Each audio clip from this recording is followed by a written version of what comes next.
Hello दोस्तों, मैं आपका भाई कृष्णा। तो दोस्तों आज बात करने वाले हैं खेसारी लाल यादव की फ़िल्म के बारे में, राम राज्य की फ़िल्म के बारे में बात करने उससे पहले दोस्तों अगर आप हमारे चैनल पर नए आए हैं तो प्लीज़ हमारे चैनल को सब्सक्राइब कर लें, वीडियो को लाइक करें, कमेंट करके बताएं आप किसके फ़ैन हैं, भोजपुरी इंडस्ट्रीज में कौन किंग है।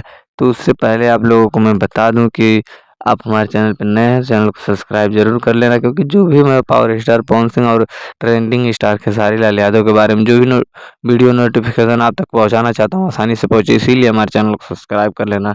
तो आप लोगों को बता ही दिए हैं कि राम राज्य फ़िल्म के बारे में बात करने वाले हैं, जो खेसारी लाल यादव का फ़िल्म आ रहा है। तो दोस्तों आप लोगों को एक चीज़ और बता दूं कि राम राज्य फ़िल्म का टीज़र बहुत जल्द आप लोग देखने या सुनने को मिलेगा।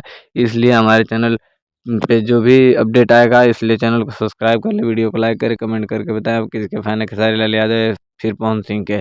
तो राम राज्य फ़िल्म का टीज़र बहुत जल्द रिलीज़ हो रहा है, उसे देखना ना भूलें। सारेगामा हम भोजपुरी पे आएगा, तो आप लोग जाके देख सकते हैं, क्योंकि ये टीज़र बहुत ही ज़बरदस्त होगा। क्योंकि खेसारी लाल यादव इसमें बहुत कड़ी मेहनत के साथ वीडियो को बनाए हुए हैं। इस फ़िल्म को बनाने में करीबन 1 से 2 करोड़ रुपए खर्च आया है। देखते हैं कि ये खर्च निकाल पा रही है कि नहीं मूवी। 1 से 2 करोड़ रुपए खर्च आया है तो